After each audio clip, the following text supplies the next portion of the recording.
Hey, hey, welcome to Live with Lynn. So if you're here, say hi. If you're watching the replay, be sure to type replay so I know you were here.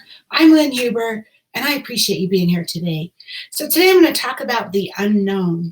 It's where you find your true self. So I recently read a quote by Roy T. Bennett. He says, "You never change your life until you step out of your comfort zone. Change begins at the end of your comfort zone." We've all heard this before, right? I don't think I've heard the whole quote, but I've heard the last part of it. Change begins at the end of your comfort zone. We say that all the time. And I didn't know that's where it comes from, Roy Bennett. So anyway, it's true that during those times that you step outside of your element, that's when you experience who you really are. It's all about facing your fears and doing the things that we're passionate about. You know, too many times we live our lives with the "I can't," or "I don't want to," or "it's too hard" types of thoughts that keep us stuck and unhappy. It's only when we realize that when we stop letting our negative thoughts control us, that's when we find our true selves. You know, and I know stepping into the unknown is frightening, right? It's the place just beyond where you can see the outcome of doing it. It's the part that makes your heart pump faster. It could make us break out into a cold sweat, and yet we yearn to see what's there, you know? So staying in our comfort zone keeps us from stepping into that unknown. It keeps us secure and safe. You know, our comfort zone is based on your life now. It's how you define who and what you currently are.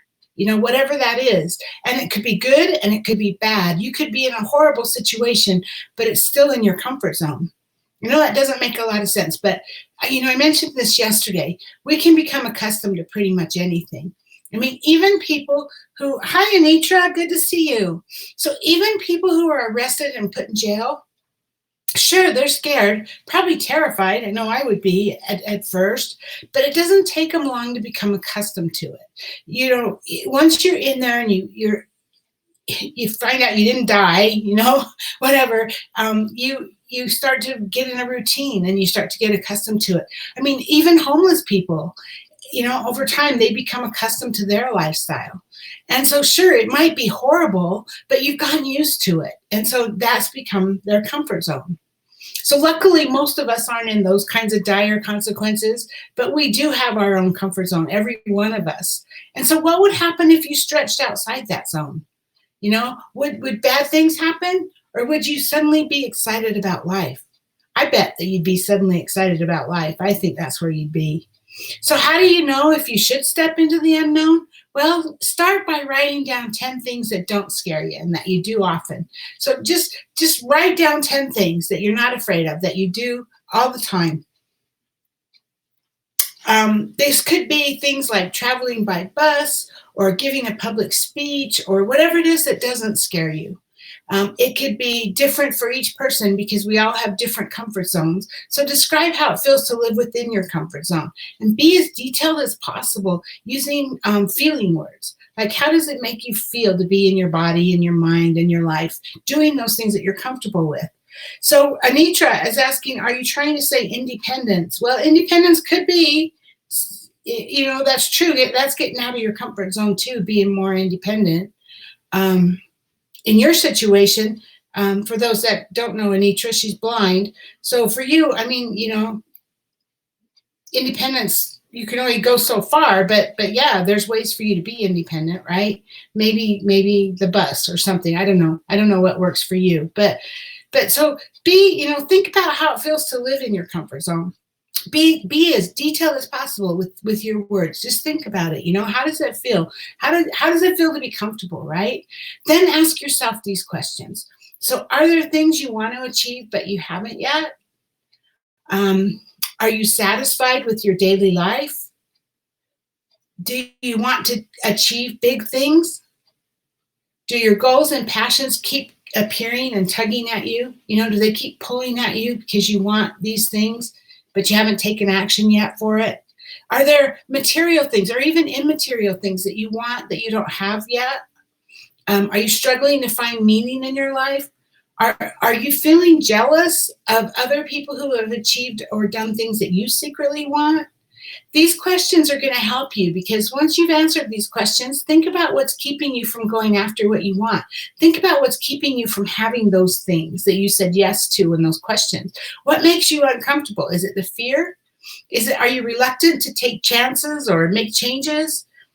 Now, write down 10 things that scare you. So describe how it would feel if you were living outside of your comfort zone. Be as detailed as possible. Describe in detail how it feels, what you see or you hear, where you are. Use images and color and visualization to help you create those things that scare you. And take your time with these steps. Anitra said, I was using Lyft. My husband is a great help. You're right. Yeah, and Lyft is probably hard right now with the pandemic going on. And your husband is I know he is. It's hard probably to be dependent on somebody like that. But yeah, I mean, hopefully soon this virus will be over and you'll be able to use Lyft more. But anyway, so hey, take time with these steps. Figure out what it is that scare you and what it would feel like actually to be doing those things. And I don't even mean so much your fear, just think about what are you afraid of that could happen, because maybe when you start thinking about it and you start visualizing, you start realizing that maybe it's not going to be as bad as you think, right? So take some time with these steps and really sit down and think about them, because once you realize what's keeping you from stepping into the unknown, you can start making small steps outside of your comfort zone to get there. Your life can be as fulfilled and exciting as you want it to be once you step into the unknown and find your true self. Yeah, so hey, I'm rooting for you. I know you can do this, and I can't wait to see where this takes you. When you get out of your comfort zone and you really start to find out who your true self is, and you start to find success, and I'm right there. I'm rooting for you. So anyway, now I'd love to hear from you.